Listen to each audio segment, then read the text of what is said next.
अस्सलाम वालेकुम। आज की इस वीडियो में हम MTS 202 का लेक्चर नंबर 13 डिस्कस करेंगे जो कि है मैट्रिक रिप्रेजेंटेशन ऑफ रिलेशन।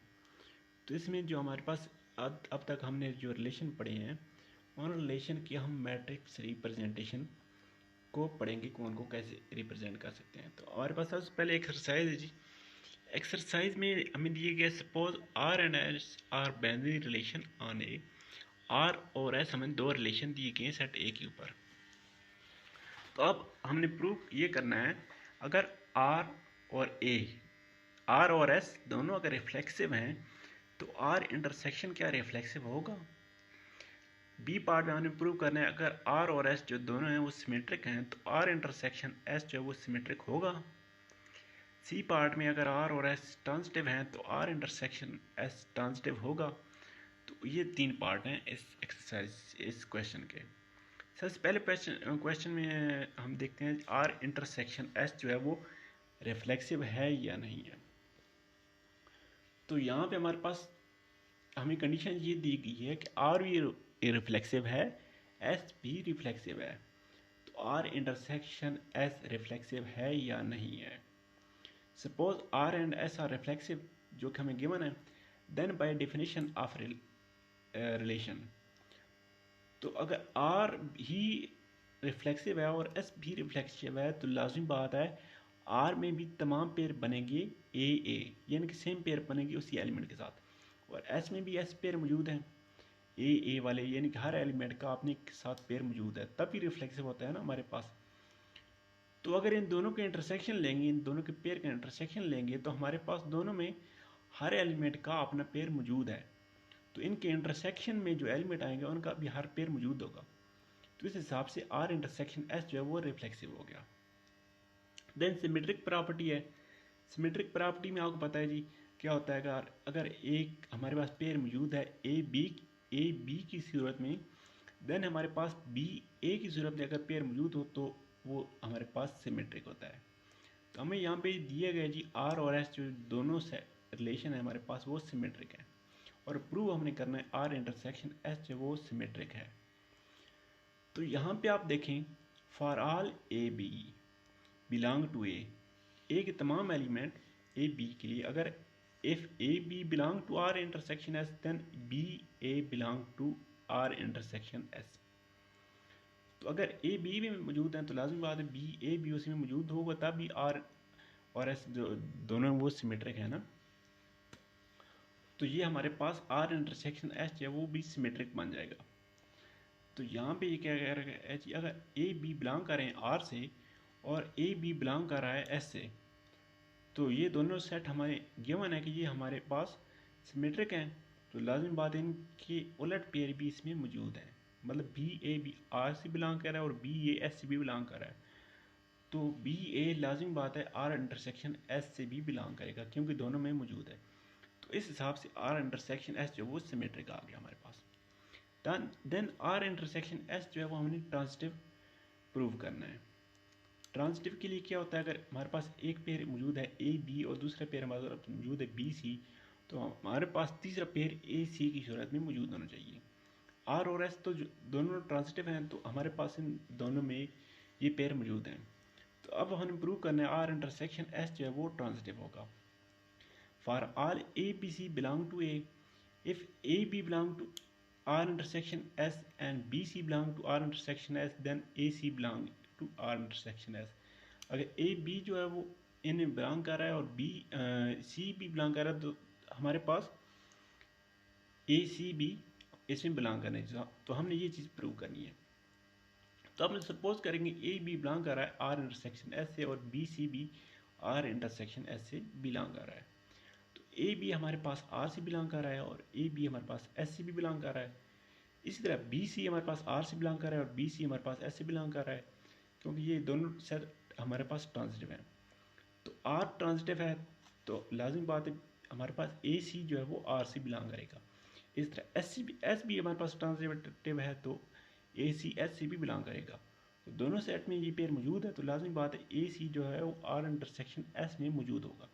तो इस तरह आर इंटरसेक्शन एस जो है वो ट्रांजिटिव हमारे पास आ गया। आगे एक एग्जाम्पल गिवन है, इसमें सेट ए मौजूद है और सेट ए में let R and S be transitive binary relation. R और एस इसमें दो बाइनरी रिलेशन है। आर रिलेशन हमें दिए गया है और एस रिलेशन हमें दिए गया है। नीचे इसने आर यूनियन एस लिया तो आर यूनियन एस में ये तमाम पेयर आ जाएंगे। तो इसमें ये चीज़ बता रहा है कि आर यूनियन एस में हमारे पास एक पेयर आ गया 1 2 और हमारे पास आ गया 2 1। ये आर यूनियन एस से बिलोंग कर रहे हैं, ठीक है। बट 1 1 जो है वो आर यूनियन एस से बिलोंग नहीं कर रहा। तो इसके कहने का मतलब ये है कि आर यूनियन एस जो है वो ट्रांजिटिव नहीं है, ठीक है। मतलब यूनियन जो है वो ट्रांजिटिव होना लाजमी नहीं है। उसके बाद जी इररिफ्लेक्सिव रिलेशन। रिफ्लेक्सिव रिलेशन हमने पढ़ा था, अगर सेट के तमाम एलिमेंट का अपने एलिमेंट के साथ पेयर बने तो हम उसको कहते थे ये हमारे पास रिलेशन जो है वो रिफ्लेक्सिव रिलेशन है। अब इररिफ्लेक्सिव रिलेशन क्या है जी, हमारे पास जो सेट ए है उसमें हमारे पास एक आर रिलेशन डिफाइन करते हैं। तो उसके जितने भी सेट ए की एलिमेंट हैं उनमें से किसी का भी अपने साथ पेयर ना बने तो हम कहेंगे इररिफ्लेक्सिव रिलेशन है, ठीक है। किसी भी एक एलिमेंट का भी अपने साथ पेयर नहीं होना चाहिए तो हम कहेंगे इररिफ्लेक्सिव रिलेशन है। तो नीचे रिमार्क्स में दिए गए R is irreflexive if there is an element a belong to A such that a belong to R. तो अगर हमारे पास कोई सेट ए एलिमेंट मौजूद है उसका पेयर बन रहा है तो हम कहेंगे आर जो है वो इररिफ्लेक्सिव नहीं है। आगे एक एग्जांपल है जी, इसमें सेट ए दिया गया जी, तो एक रिलेशन R1 दिया गया, R2 दिया गया, R3 दिया गया। तो R1 जो कह रही है रिफ्लेक्सिव है क्योंकि इसमें 1 1 का पेयर मौजूद नहीं है, 2 2 का पेयर मौजूद नहीं है, 3 3 का पेयर मौजूद नहीं है और 4 4 का पेयर मौजूद नहीं है। तो R1 जो है वो इररिफ्लेक्सिव है। R2 में देखें 1 1 का पेयर आ गया तो R2 इररिफ्लेक्सिव नहीं है। इधर R3 में देखें तो 3 3 का पेयर मौजूद आ गया तो ये R3 भी जो है वो इररिफ्लेक्सिव भी नहीं है। तो ये R2 और R3 ना रिफ्लेक्सिव हैं ना इररिफ्लेक्सिव हैं। उसके बाद directed graph of an irreflexive relation. तो इररिफ्लेक्सिव रिलेशन का ग्राफ कैसे बनता है, तो इररिफ्लेक्सिव रिलेशन का जो ग्राफ बनाने के लिए क्या कहता है जी, तो according there is no loop at each point of A in directed graph. तो आर को इररिफ्लेक्सिव शो करने के लिए हम ग्राफ में क्या करते हैं, हमारे पास जो एलिमेंट हैं उससे उसके अपने ऊपर कोई ग्राफ ना बने। यहाँ पे देखिए 1 से 1 के ऊपर हमारे पास कोई लाइन नहीं आ रही, 2 से 2 के ऊपर कोई लाइन नहीं आ रही और 3 से 3 के ऊपर कोई लाइन नहीं आ रही। तो ये जो ग्राफ है ये इररिफ्लेक्सिव रिलेशन होगा। इसके बाद matrix representation of irreflexive relation. तो मैट्रिक जो रिप्रेजेंटेशन है उसमें इररिफ्लेक्सिव रिलेशन शो करने के लिए उसके जो डायगोनल एलिमेंट होते हैं, डायगोनल एलिमेंट ये देखिए यहाँ पे इस एग्जांपल में तमाम 0 0 हैं। तो डायगोनल एलिमेंट अगर तमाम 0 होंगे तो हमारे पास जो रिलेशन होगा वो इररिफ्लेक्सिव होगा। यहाँ पे सेट ए 1 2 3 मौजूद है और आर इसमें रिलेशन मौजूद है तो इसको यहाँ पे मैट्रिक रिप्रेजेंटेशन में बताया गया। तो यहाँ पे तमाम एलिमेंट जो डायगोनल है वो 0 0 हैं तो ये इररिफ्लेक्सिव रिलेशन है। उसके बाद ये एक्सरसाइज है जी, let R be the relation on set of integer Z. Z एक सेट है उसमें एक आर रिलेशन है, वो कैसे है जी, R relation A B belong करेंगे रिलेशन आर से अगर बी जो है वो ए से ग्रेटर देन होगा। ए अगर लेस देन होगा और बी ग्रेटर एक नंबर होगा तो तमाम पेयर जो है वो हमारे आर से बिलोंग करेंगे। तो क्वेश्चन ये है जी, इज आर इररिफ्लेक्सिव। इररिफ्लेक्सिव होने के लिए उस कोई किसी भी एलिमेंट का अपने आप के साथ पेयर होना किसी भी एलिमेंट का अपने आप के साथ पेयर नहीं होना चाहिए। तो इसको चेक करेंगे जी, तमाम इंटीजर अगर हम लेना तो आर रिलेशन में कौन कौन से हमारे पास एलिमेंट आएंगे जिनमें से एक एलिमेंट बड़ा होगा दूसरा एलिमेंट छोटा होगा। तो बड़ा छोटा जब होंगे तो उनका अपने आप के साथ कोई रिलेशन नहीं बनेगा, कोई ऐसा पेयर हमारे पास नहीं आएगा। तो हम कह सकते हैं हमारे पास ये जो रिलेशन आर है ये इररिफ्लेक्सिव रिलेशन बनेगा क्योंकि जो बी है वो ए से ग्रेटर देन है। उसके बाद ये anti symmetric relation. Symmetric relation हमने पढ़ा था, अगर ए बी हमारे पास पेयर मौजूद है और एक पेयर मौजूद है बी सी, तो देन हमारे पास, नहीं सॉरी वो ट्रांजिटिव पढ़ा था। सिमेट्रिक हमने पढ़ा था अगर हमारे पास एक रिलेशन मौजूद है ए बी और उसी के उलट हमारे पास रिलेशन मौजूद है बी ए, तो हम हमारा वो जो रिलेशन होता था वो हमारे पास सिमेट्रिक होता था।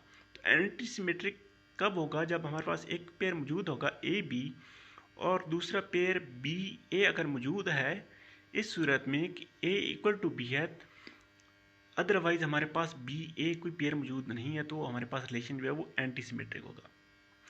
सिंपल बात यह है, अगर ए बी हमारे पास पेयर मौजूद है तो हमारे पास बी ए का पेयर मौजूद नहीं होना चाहिए। बी ए का पेयर सिर्फ और सिर्फ उसी सूरत में आ सकता है जब ए बी के इक्वल हो, तो हमारा रिलेशन जो है एंटी सिमेट्रिक होगा।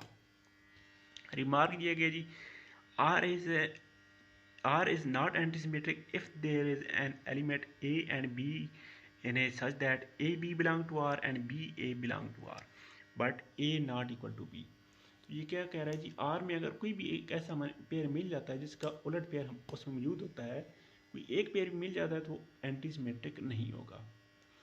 नीचे 2 नंबर में क्या कह रहे हैं जी, सिमेट्रिक और एंटी सिमेट्रिक जो है वो एक दूसरे के नेगेटिव नहीं है, यानी कि एक रिलेशन हमारे पास ऐसा मौजूद हो सकता है जो ना सिमेट्रिक हो ना एंटी सिमेट्रिक हो।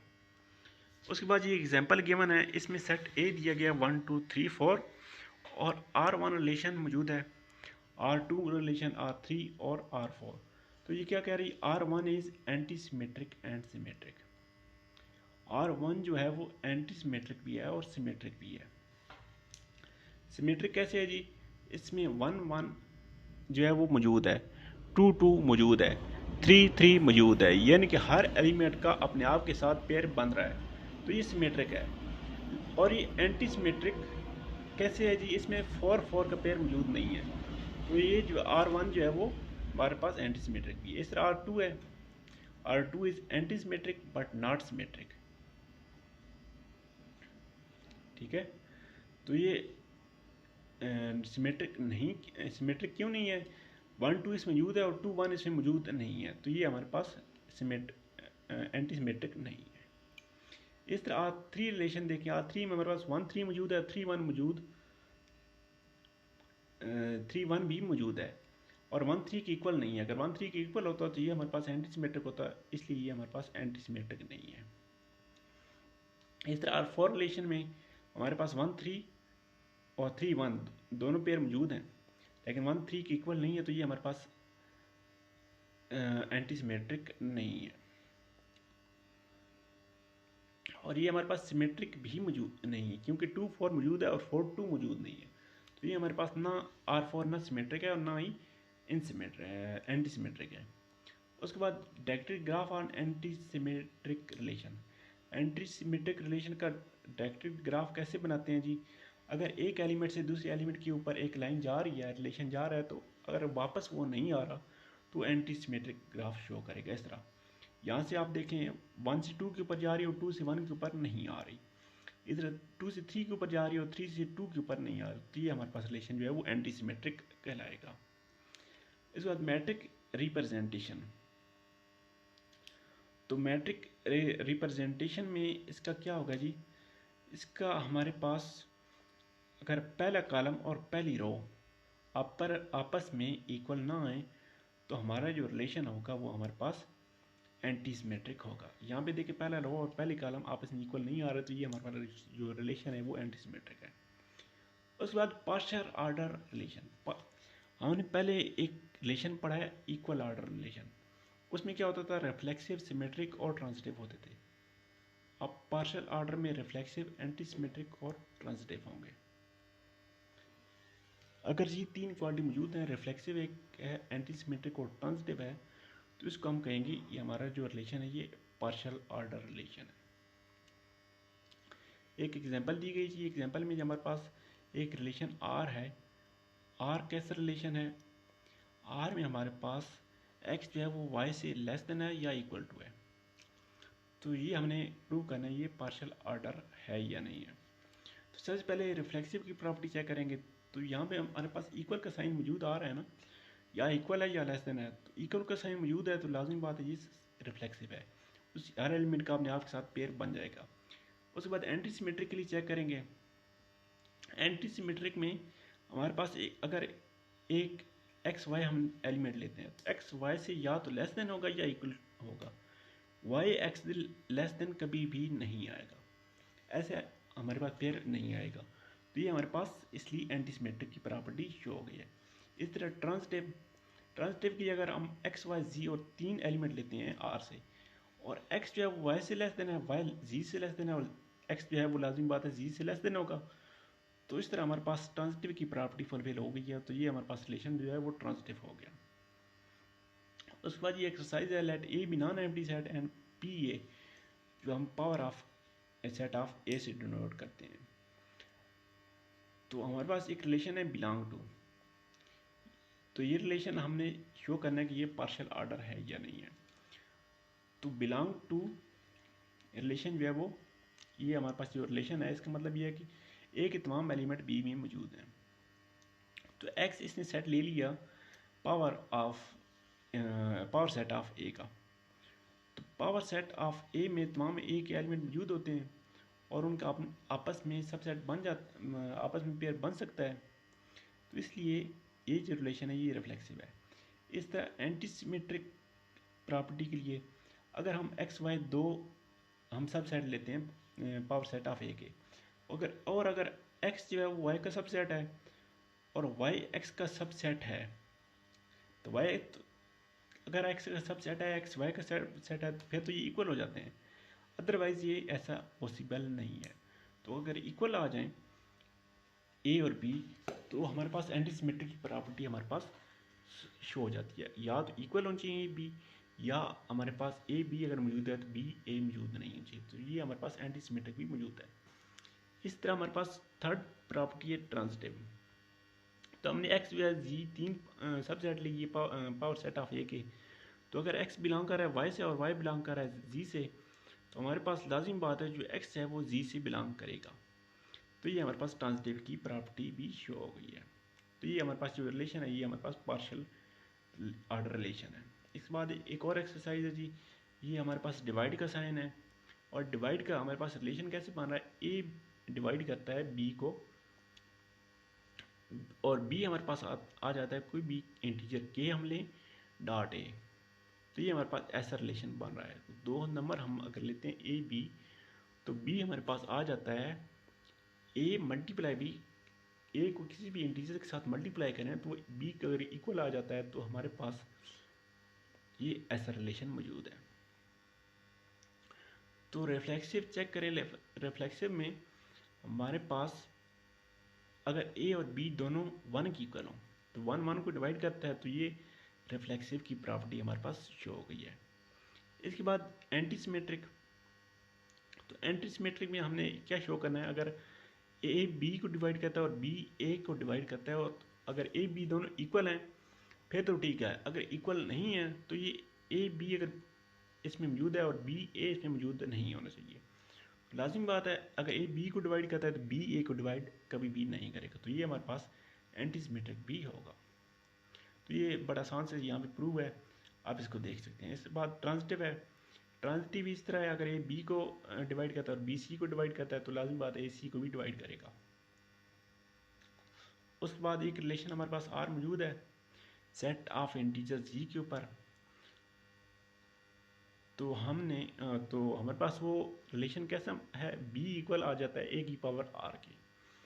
तो ये रिलेशन हमने प्रूव करना है कि पार्शियल ऑर्डर है। तो पार्शियल ऑर्डर के लिए हम रिफ्लेक्सिव, एंटी सिमेट्रिक और ट्रांजिटिव की प्रॉपर्टी चेक करेंगे, तो ये बड़ी इजी सी यहाँ पे चेक हो सकती है। तो यहाँ तक हमारा लेक्चर नंबर 13 था, तो लेक्चर 14 नेक्स्ट में डिस्कस करेंगे। यहाँ तक वीडियो देखने के लिए शुक्रिया, अल्लाह हाफिज़।